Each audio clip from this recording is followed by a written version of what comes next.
This is invitation only. Where did you steal this? Excuse me, young man. This event is invitation only. Excuse me, young man. This event is invitation only. The woman's voice cut through the elegant hum of champagne glasses and classical violin. Her pearl necklace caught the light from the crystal chandeliers as she stepped directly into 12-year-old Marcus Wellington's path, her hand raised like a traffic cop stopping a criminal. Marcus froze on the marble steps of the Grand Meridian Hotel ballroom. Around him, hundreds of guests in evening gowns and tailored suits glided past, their laughter echoing off the vaulted ceilings. None of them stopped. None of them looked twice at the black boy in the navy blazer, standing alone with an envelope clutched in his hand.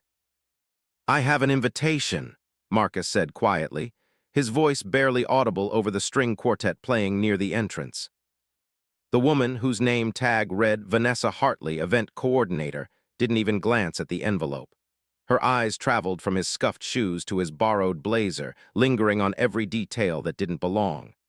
"I'm sure there's been some mistake.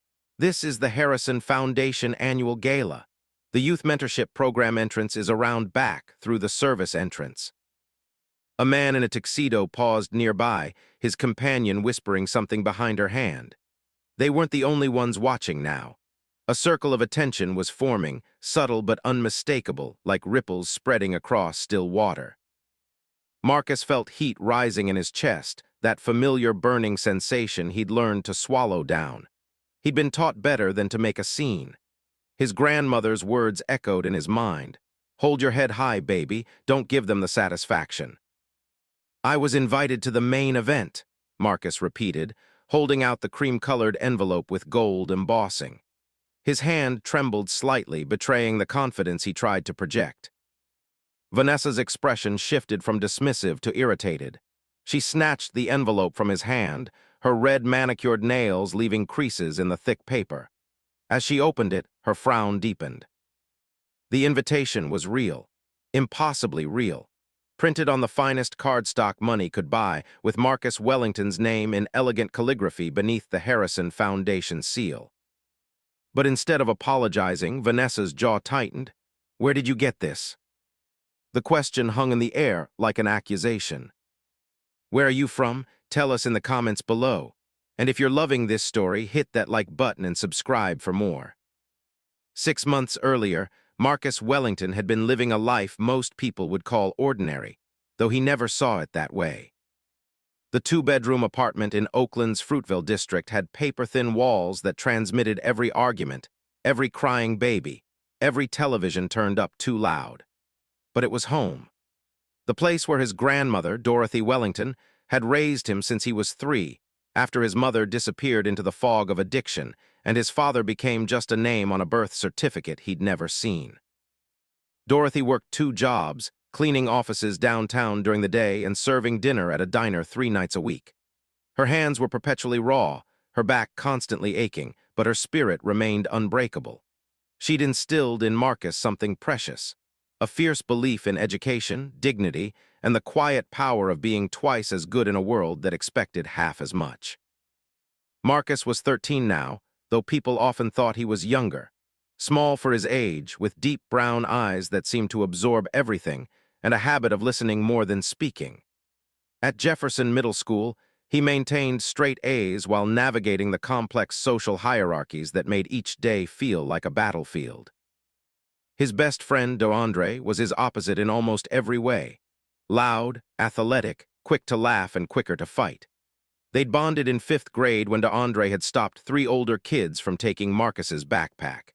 Since then, they'd been inseparable, 2 sides of the same coin trying to make sense of a world that seemed determined to keep them small. Then there was Mrs. Chen, his 8th grade English teacher, who noticed something special in Marcus's essays. The way he could take a simple prompt and transform it into something that made you feel the weight of words. She'd started staying after school with him, pushing him to apply for scholarships, magnet programs, anything that might open doors his grandmother's salary couldn't unlock. The Oakland Public Library on MacArthur Boulevard had become Marcus's sanctuary. While other kids spent afternoons at the rec center, he buried himself in books. Biographies mostly: Frederick Douglass, Katherine Johnson, Barack Obama, Colin Powell, stories of people who'd transformed obstacles into stepping stones. It was there on a Tuesday afternoon in September that everything changed. Marcus had been sitting in his usual spot, a worn armchair near the biography section, when he'd overheard two men talking near the reference desk. One was older, maybe 70, with silver hair and an expensive suit that looked out of place in the modest library.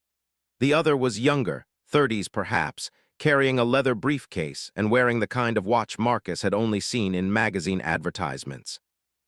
"The demographics here are exactly what Mr. Harrison wanted," the younger man was saying, his voice low but clear enough to carry. "Underserved community, high potential, minimal intervention from existing programs." The older man had nodded, his eyes scanning the library with an assessment that felt almost clinical. Then those eyes had landed on Marcus. For a long moment, neither of them moved. Marcus felt pinned by that gaze, examined in a way that made him want to shrink into the chair. But his grandmother's voice echoed again, "Hold your head high." So he did. He met the man's eyes and didn't look away. Something shifted in the older man's expression. He'd said something to his companion, too quiet for Marcus to hear, and then they'd both left. Marcus thought that was the end of it. 2 weeks later, an envelope arrived at their apartment. Cream-colored, heavy as a small book, with a wax seal that Dorothy had to carefully break with a butter knife. Inside was an invitation to the Harrison Foundation annual gala, personally addressed to Marcus Wellington, and a handwritten note on embossed stationery that simply read, "Your presence is requested. A car will be provided. J.H." Now, standing in the Grand Meridian Ballroom with Vanessa Hartley examining his invitation like it was evidence in a crime, Marcus felt the weight of every eye in the vicinity. "This must be some kind of joke," Vanessa muttered, turning the invitation over as if expecting to find "fake" stamped on the back. "Or someone's idea of charity gone wrong. Did your school send you? Is this some kind of diversity initiative I wasn't informed about?" Each word landed like a small slap. Marcus's fingers curled into fists at his sides, but he kept his voice steady. "I was invited, by name, that's my name right there." "Oh, I can see that," Vanessa said, her voice dripping with a condescension that made Marcus's stomach clench. "What I can't see is why a child would be invited to a gala where tables cost $50,000 a seat. Unless," she paused, her eyes narrowing, "did you steal this?" The accusation exploded in the space between them like a bomb. Several nearby conversations stopped. A woman in a shimmering gold dress audibly gasped. A man with silver hair and a military bearing turned fully toward them, his expression hardening. "I didn't steal anything," Marcus said, his voice rising despite his best efforts to stay calm. "I was invited. Someone sent this to my home." "Your home?" Vanessa repeated, making the words sound absurd. "And where exactly is your home? Because I have a hard time believing anyone connected to the Harrison Foundation would be living somewhere that produces." She gestured vaguely at Marcus, her hand encompassing his entire being with a dismissive wave. A security guard appeared at Vanessa's elbow, summoned by some invisible signal. He was massive, with shoulders that strained against his black suit jacket and hands that looked like they could palm basketballs. His name tag read Thompson. "Problem here, Ms. Hartley?" Thompson's voice was deep, professional, but his eyes were already fixed on Marcus with the kind of suspicion that made assumptions before asking questions. "This young man claims he was invited to the gala," Vanessa said, handing Thompson the invitation. "But obviously there's been some kind of mistake, or worse." Thompson examined the invitation with more care than Vanessa had, his brow furrowing. "It looks legitimate," he said slowly. "Oh, please," Vanessa snapped.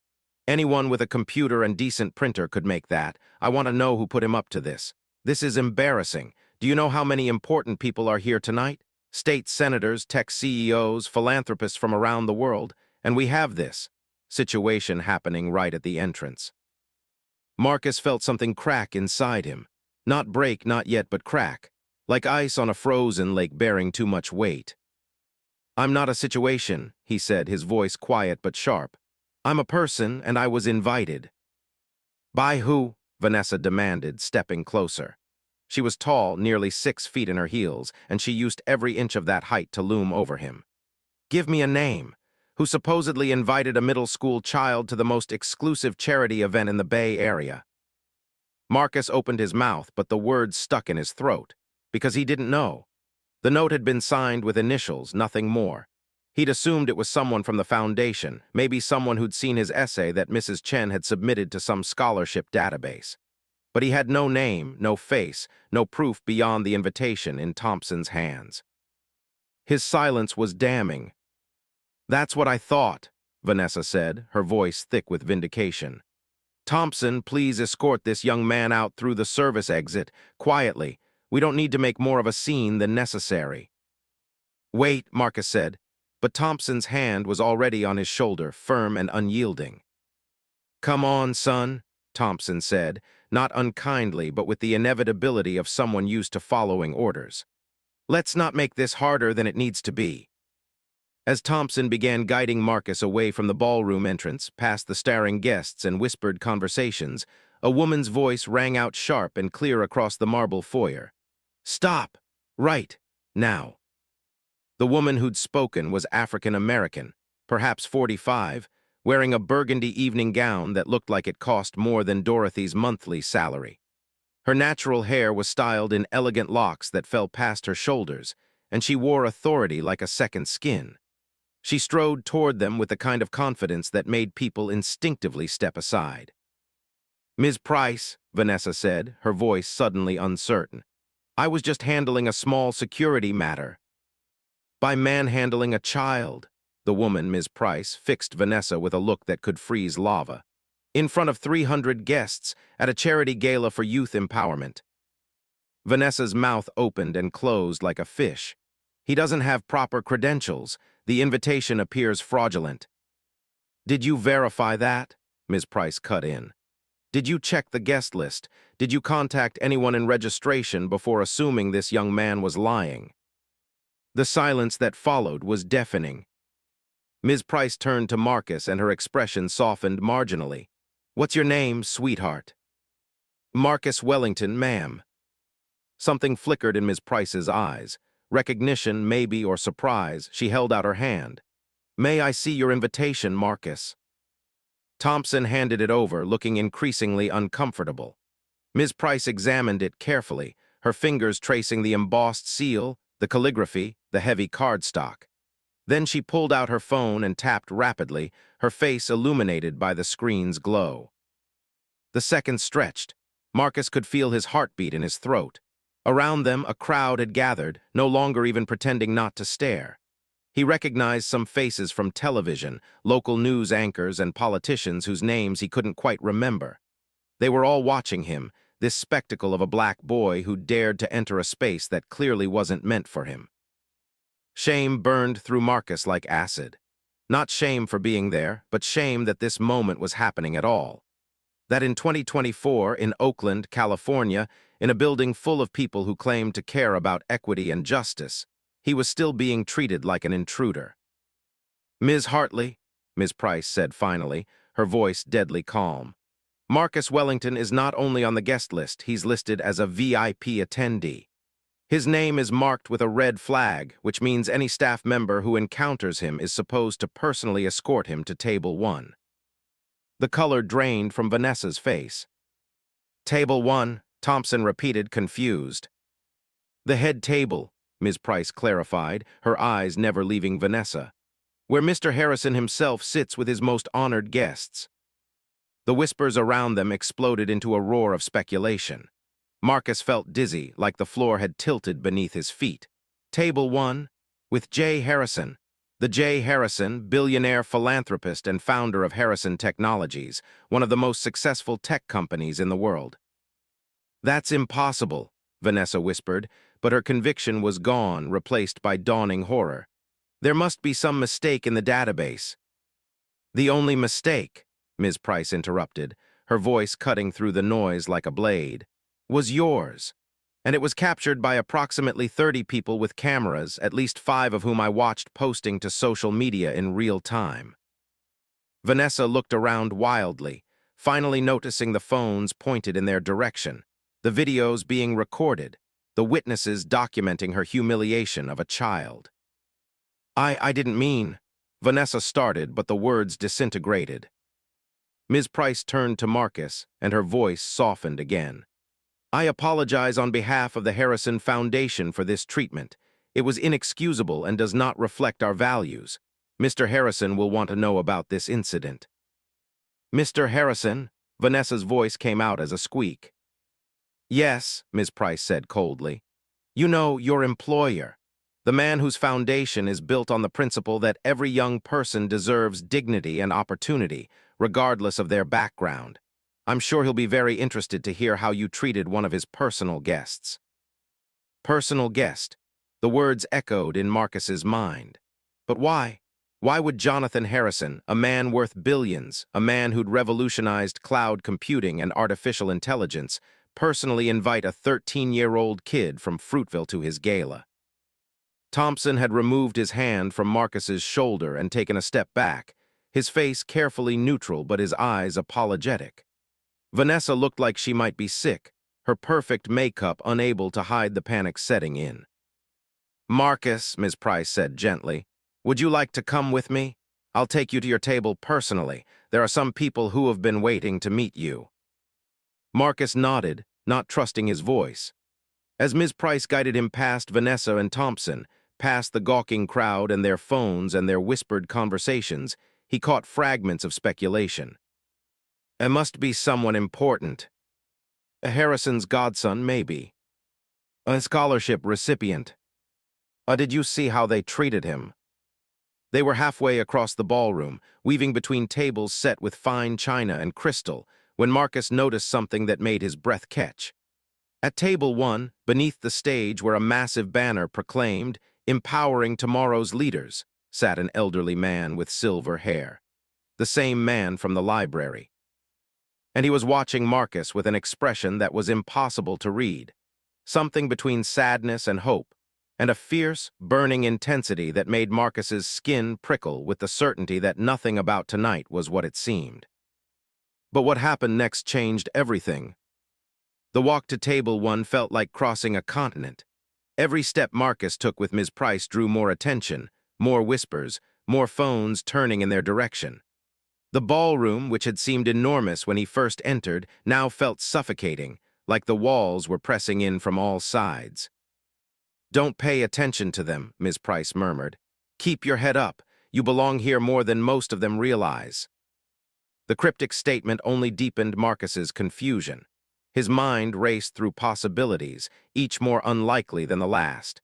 Had he won some scholarship he didn't know about? Was this some elaborate Make-A-Wish situation for kids who weren't dying? Had his grandmother somehow known someone important and never mentioned it? As they approached table 1, Marcus could see the others seated there. The silver-haired man from the library sat at the center, flanked by people who radiated wealth and power. To his right was an Asian woman in her 60s, wearing diamonds that caught the light like trapped stars. To his left, a black man in his 50s with the bearing of someone used to commanding rooms. And at the far end, a young woman, maybe 25, whose eyes were red-rimmed as if she'd been crying. The silver-haired man stood as they approached. Up close, Marcus could see the lines around his eyes, the careful way he moved that suggested old injuries or arthritis. But his gaze was sharp, assessing, taking in every detail of Marcus's face with an intensity that made Marcus want to look away. Mr. Harrison, Ms. Price said formally, may I present Marcus Wellington? Jonathan Harrison. The name clicked into place with the force of revelation. This was the man himself, not some representative or assistant, but the actual billionaire whose name was on buildings across 3 continents. Marcus, Harrison said, and his voice cracked slightly on the name. He cleared his throat, composing himself. Thank you for coming. I know the circumstances of your invitation were unusual. Please sit. He gestured to the empty chair beside him, the seat of honor at the most important table in the room. Marcus sat carefully, acutely aware that he was now the focus of hundreds of eyes. The low hum of conversation throughout the ballroom had dropped to near silence. "You're probably wondering why you're here," Harrison continued, settling back into his chair. "And you deserve answers, but first I need to apologize for what happened at the entrance. Ms. Price informed me via text what occurred. That treatment was unacceptable." "It's okay," Marcus said automatically, the response drilled into him by years of trying not to make trouble. "No," Harrison said firmly. "It's not okay, and I need you to understand that it's not okay. What that woman did, the assumptions she made, the way she treated you. That's exactly the kind of systemic prejudice this foundation was created to combat." Across the ballroom, Marcus could see Vanessa Hartley standing near the entrance, her face pale, speaking urgently with a man in a suit who kept shaking his head. Thompson stood nearby, arms crossed, looking miserable. The woman with diamonds leaned forward. "Jonathan, perhaps we should wait until after dinner to discuss." "No, Margaret." Harrison's voice was gentle but unyielding. "This can't wait. The boy deserves to know why he's here, especially after what he just went through." Harrison turned back to Marcus, and in his eyes, Marcus saw something he couldn't quite name. Grief, maybe, or regret, or something deeper, more complicated. "Marcus, 6 months ago, I received news that changed my life," Harrison began. "I learned that 30 years ago I had a son I never knew existed." The ballroom seemed to tilt. Marcus gripped the edge of the table. "His name was David," Harrison continued, his voice steady but strained. "His mother and I had a brief relationship when I was young, still building my first company. She never told me about the pregnancy. By the time I learned of David's existence through a DNA registry he'd signed up for out of curiosity, he was already 29 years old. He reached out to me last year." The young woman at the end of the table was crying openly now. The black man beside Harrison placed a hand on the old man's shoulder. "We had 11 months together," Harrison said. 11 months to build a relationship, to learn about each other, to become father and son. It wasn't enough. It could never have been enough. But it was precious." Marcus's mind raced ahead, seeing the shape of the story before Harrison spoke it. "David died 4 months ago," Harrison said, and the words fell into the silence like stones into deep water. "A car accident, sudden, senseless. He left behind a fiancée." He gestured to the crying woman. "Sarah, and he left behind questions I've been trying to answer ever since." "I'm sorry," Marcus whispered, because what else could he say? Harrison smiled sadly. "Before David died, we used to meet at the Oakland Public Library. It was neutral ground, away from the press and the scrutiny. A place where we could just be father and son, talking about books and life and dreams. He told me about growing up without a father, about the struggles his mother faced, about feeling invisible in a world that didn't value him. And he told me about his dream of making sure other kids didn't feel that same invisibility." Harrison reached into his jacket pocket and pulled out a photograph.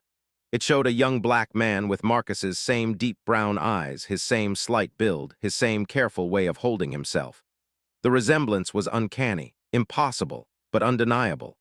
"Marcus," Harrison said, his voice shaking, "David's mother was Keisha Wellington, and according to the private investigator I hired, Keisha was your mother's older sister, which means David was your cousin. And you are the closest living relative I have to my son." The words detonated in Marcus's consciousness like a nuclear explosion. Cousin, David had been his cousin, and that meant. "My mother had a sister," Marcus's voice came out barely above a whisper. "Grandma never." But even as he said it, pieces began clicking into place. The way Dorothy sometimes looked at him with an expression of deep sadness, especially when he achieved something in school. The photograph he'd found once, tucked in the back of her Bible, of a young woman who looked like an older version of his mother.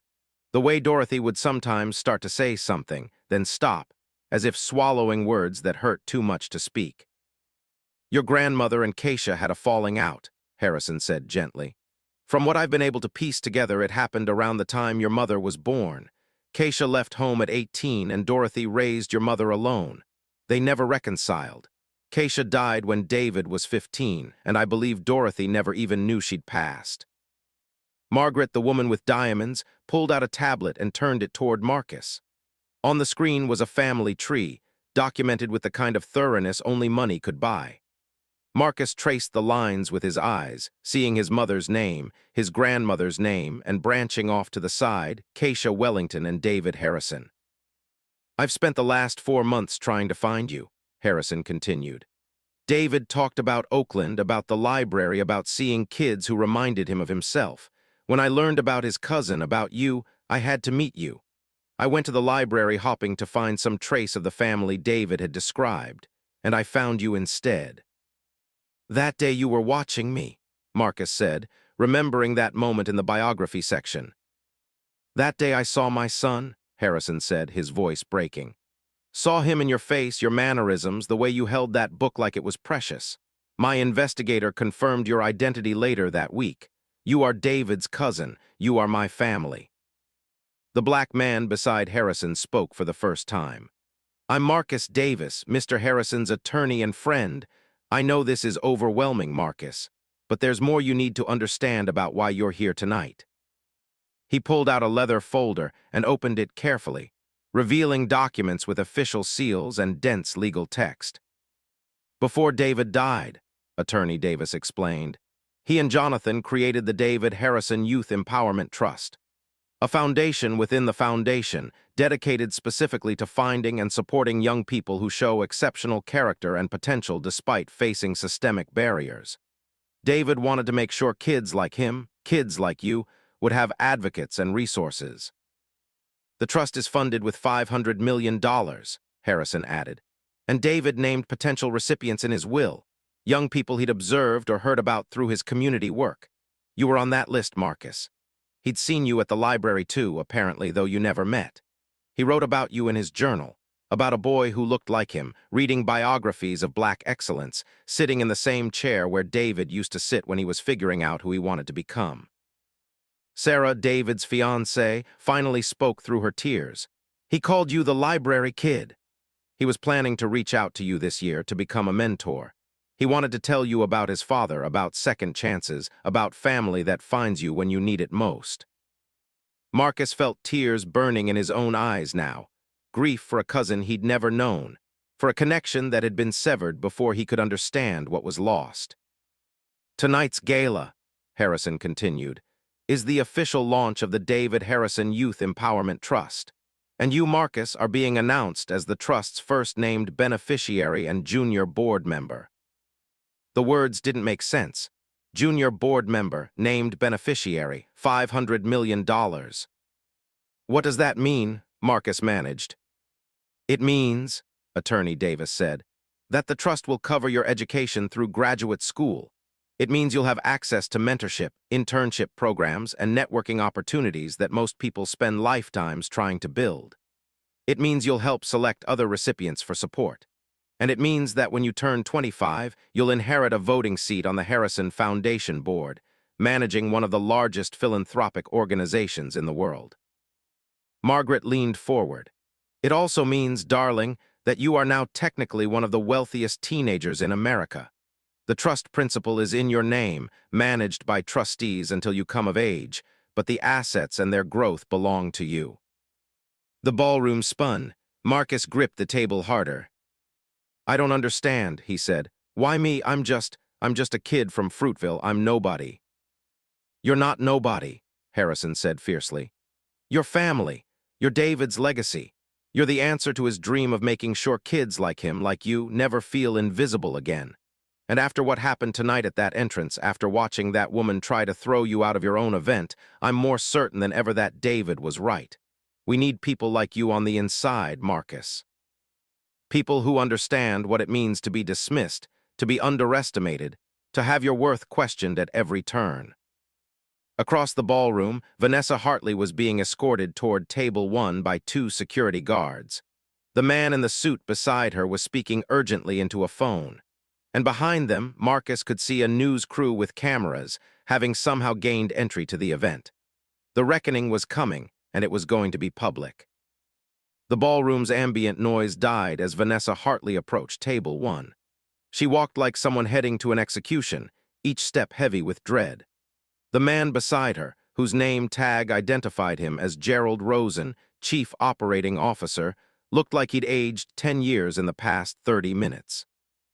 "Mr. Harrison," Rosen began, his voice carefully controlled but threaded with panic. "I apologize for the interruption, but we need to address a serious situation that occurred this evening." Harrison stood slowly, his height and bearing making him seem to tower despite his age. "Yes, Gerald, we certainly do. Ms. Hartley, would you like to explain to me why you attempted to have my personal guest removed from the building?" Vanessa's carefully constructed composure crumbled. "Mr. Harrison, I didn't know. The invitation seemed irregular, and I was just trying to maintain security protocols." "Security protocols," Harrison repeated, his voice dangerously quiet. "Is it protocol to accuse a child of theft, to refuse to verify his credentials before humiliating him publicly, to call him a situation in front of 300 witnesses?" "I never called him," Vanessa started, then stopped as Ms. Price held up her phone. "I have video," Ms. Price said flatly. "Would you like me to play it? The acoustics in the foyer are excellent, and my phone captured everything." The blood drained from Vanessa's face. "What I find most troubling," Harrison continued, "is that you saw a young black boy with a legitimate invitation and your first assumption was criminal activity. Not that he was a scholarship recipient, which would have been reasonable. Not that he was a youth board member or a special guest. Your immediate assumption was that he'd stolen the invitation or that someone was playing a prank." "That's not fair," Vanessa protested weakly. "I was just being cautious." "Cautious?" The word came from a new voice. Dorothy Wellington stood at the edge of the gathered crowd, magnificent in her church dress, her hair wrapped in the gold and burgundy scarf she wore for special occasions. Marcus hadn't even known she was coming, hadn't known Harrison's people had arranged for her transportation. "You were being cautious when you put your hands on my grandson, when you made him feel like he didn't belong somewhere he was specifically invited." She walked forward and the crowd parted for her like she was royalty. When she reached Marcus, she placed both hands on his shoulders, a gesture of protection and pride that made his throat tight. "Mrs. Wellington," Harrison said warmly, extending his hand. "Thank you for coming. I wanted you here when Marcus learned about his connection to David, about his future with the foundation." Dorothy shook his hand firmly, then looked at Vanessa with an expression that could cut glass. "I worked 2 jobs my whole life to raise this boy right, to teach him dignity, respect, education. I taught him to be twice as good because the world would expect half as much. And tonight, you proved exactly why I had to teach him that." "I apologize," Vanessa whispered. "I was wrong, I made assumptions." "You did more than that," Harrison interrupted. "You embodied the very prejudice this foundation was created to combat. And you did it while wearing our name, while representing our values, while standing in a building that exists because my son wanted to make sure no child ever felt the way you made Marcus feel tonight." Gerald Rosen stepped forward. "Mr. Harrison, I take full responsibility for Ms. Hartley's actions. As COO, the failure of training and oversight falls on me." "Oh, there was no failure of training, Gerald," Harrison said. "We've conducted extensive implicit bias training. We've implemented strict protocols. What happened tonight wasn't a failure of education. It was a failure of character." He turned to address the entire ballroom, his voice carrying to every corner. The string quartet had stopped playing. Every conversation had ceased. All eyes were on table 1. "Ladies and gentlemen, I want to tell you about David Harrison," he began. "My son, whom many of you never met. David grew up without a father, without wealth, without the privilege that so many in this room take for granted. He faced discrimination, dismissal, and doubt at every turn, and despite all of it, he became a man of extraordinary character and vision." On the large screens mounted around the ballroom, images began to appear. David as a child, serious and studious. David as a teenager, already showing the intensity that Marcus had recognized in the photograph. David as a young man, graduating college, starting his nonprofit work. "4 months ago, I lost him," Harrison continued, his voice steady but weighted with grief. "But before he died, David and I created something together. The David Harrison Youth Empowerment Trust, launching officially tonight. This trust will provide comprehensive support to young people who demonstrate exceptional character despite facing systemic barriers. More images appeared. Young faces, black and brown and Asian and white, kids from Oakland and Richmond and East Palo Alto. Kids whose potential had been overlooked, whose intelligence had been doubted, whose very presence in certain spaces was treated as suspicious. Tonight, I plan to announce Marcus Wellington as the Trust's first named beneficiary, Harrison said. A young man who David himself identified as deserving of support, who carries his blood and his spirit. But I didn't anticipate that before Marcus could even enter this building, he would face the exact treatment the Trust was created to address. The screens changed, showing phone footage from the entrance. Multiple angles of Vanessa confronting Marcus, of Thompson's hand on his shoulder, of the crowd's judgment. The video had no sound, but it didn't need it. The body language told the story clearly enough. Vanessa made a sound like a wounded animal. Several guests looked away, uncomfortable with watching the scene replay. This, Harrison said, gesturing at the screens, is what we're fighting. Not overt hatred, not screaming racism, but the quiet assumptions that a black child with an invitation must be lying. The automatic skepticism that questions his right to exist in certain spaces. The reflexive doubt that places him under suspicion before he's spoken a single word. He paused, letting the weight of his words settle over the room like a heavy blanket. And now, Harrison said, his voice hardening, I'm going to announce the second major decision I've made tonight. A decision about how this foundation will handle discrimination within our own ranks, and a decision about who will ultimately control my life's work when I'm gone. Harrison gestured to Attorney Davis, who pulled out another set of documents. The leather folder looked official, formal, the kind of paperwork that changed lives with the stroke of a pen. Vanessa Hartley, Harrison said formally, effective immediately, your employment with the Harrison Foundation is terminated. You will be escorted from the premises, and your final paycheck will be mailed to you within the week. Vanessa's legs seemed to give out. She grabbed the back of a chair to steady herself. Please, she whispered. Mr. Harrison, I have a mortgage, I have bills. You should have thought about that before you humiliated a child, Harrison said without sympathy. Gerald, I want a full review of our hearing practices and a mandatory retraining program for all staff. Anyone who fails the implicit bias assessment will be terminated as well. We cannot claim to fight for equity while employing people who actively perpetuate harm. Gerald nodded vigorously. Immediately, sir. I'll have the plan on your desk by Monday. Harrison turned back to the assembled guests.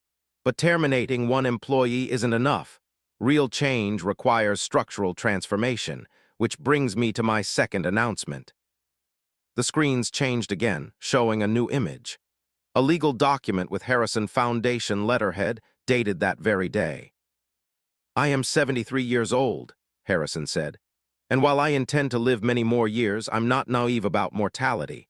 My son's death taught me that tomorrow is never guaranteed.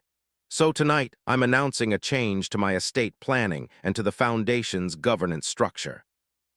Attorney Davis stepped forward.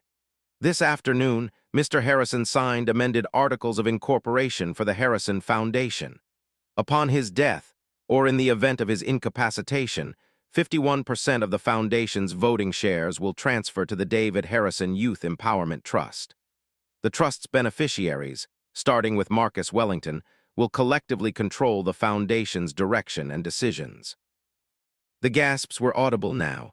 Margaret's eyes went wide. Gerald looked shocked. Throughout the ballroom, the implications rippled outward like concentric circles from a stone dropped in water.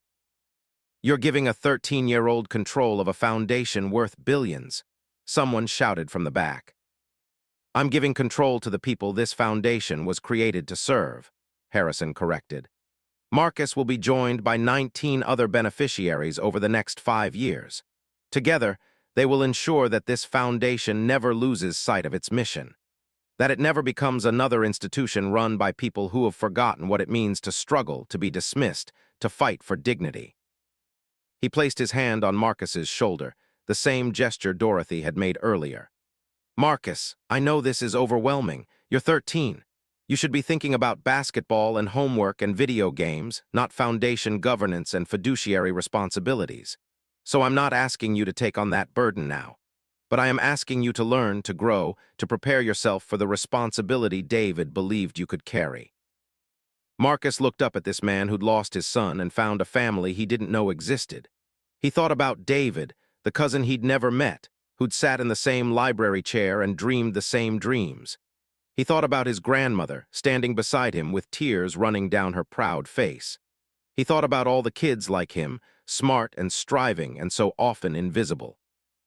"I'll do it," Marcus said, his voice stronger than he felt. "I'll learn, I'll be ready, for David, for all of us." The applause started slowly, then built to a thundering crescendo. People stood, chairs scraping against marble. The news cameras were filming everything, and Marcus knew that by tomorrow, this moment would be everywhere. But for once, the attention didn't feel like judgment. It felt like witness. Harrison pulled Marcus into a hug, the kind of embrace that spoke of grief and hope and the strange ways family finds us when we need it most. "Thank you," he whispered. "Thank you for giving me a reason to keep fighting." Vanessa was being escorted out by security, her career and reputation in ruins. Thompson followed, though Marcus noticed Harrison pull the security guard aside and speak quietly to him. Whatever was said, Thompson's expression shifted from worry to relief. Ms. Price approached with a gentle smile. "Marcus, there's someone else here who wanted to meet you. Your English teacher, Mrs. Chen." Mr. Harrison's people invited her. She's been watching from table 7, crying her eyes out. Marcus looked over and saw Mrs. Chen waving frantically, her face streaked with tears and joy. She'd believed in him when he was just another kid in her class. She'd pushed him to dream bigger. And now she was here, witnessing the impossible becoming real. The rest of the evening passed in a blur. Dinner was served, though Marcus couldn't eat more than a few bites, his stomach too twisted with emotion.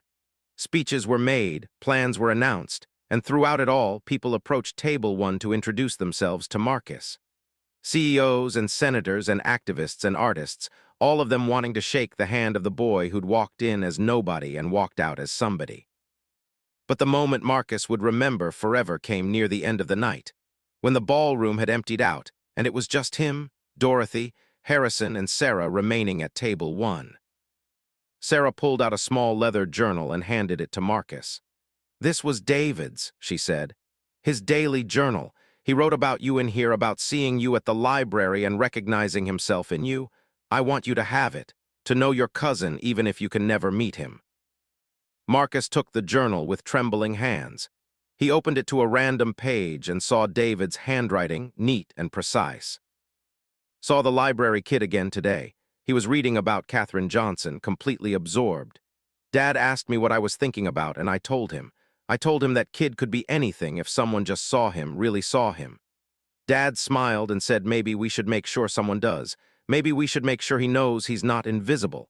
I think that's what this whole thing is about. Making sure kids like us, kids like him, know they matter." Marcus closed the journal, too overwhelmed to read more. "Thank you," he managed. Harrison stood, preparing to leave. "Marcus, this is just the beginning. Tomorrow you go back to being a 13-year-old. But you go back knowing that you have family, resources, and a future that's wide open. What happened at that entrance tonight was wrong. But it's also a reminder of why this work matters, why David's dream matters." He paused at the edge of the ballroom, looking back. "I lost my son, but tonight I found my grandson's cousin. Found family I didn't know I had. Found purpose in my grief. That's David's final gift to both of us. The gift of connection, of seeing each other, of refusing to let another generation of brilliant children feel invisible." As Marcus and Dorothy left the Grand Meridian Hotel that night, stepping out into the cool Oakland air, Marcus looked up at the stars barely visible through the city lights. Somewhere, a cousin he'd never known had seen him, had believed in him, had set in motion events that would change his life forever. And tomorrow, Marcus would walk into Jefferson Middle School as the same kid he'd always been. But he'd walk in knowing something new. That visibility wasn't something to be granted or denied by others. It was something you claimed for yourself, something you fought for, something you protected for those who came after you. David had fought for him. Now Marcus would fight for all the other library kids, all the other invisible children who just needed someone to see them, really see them. That was the legacy, that was the promise, that was the beginning of everything. Where are you from? Tell us in the comments below. And if you're loving this story, hit that like button and subscribe for more.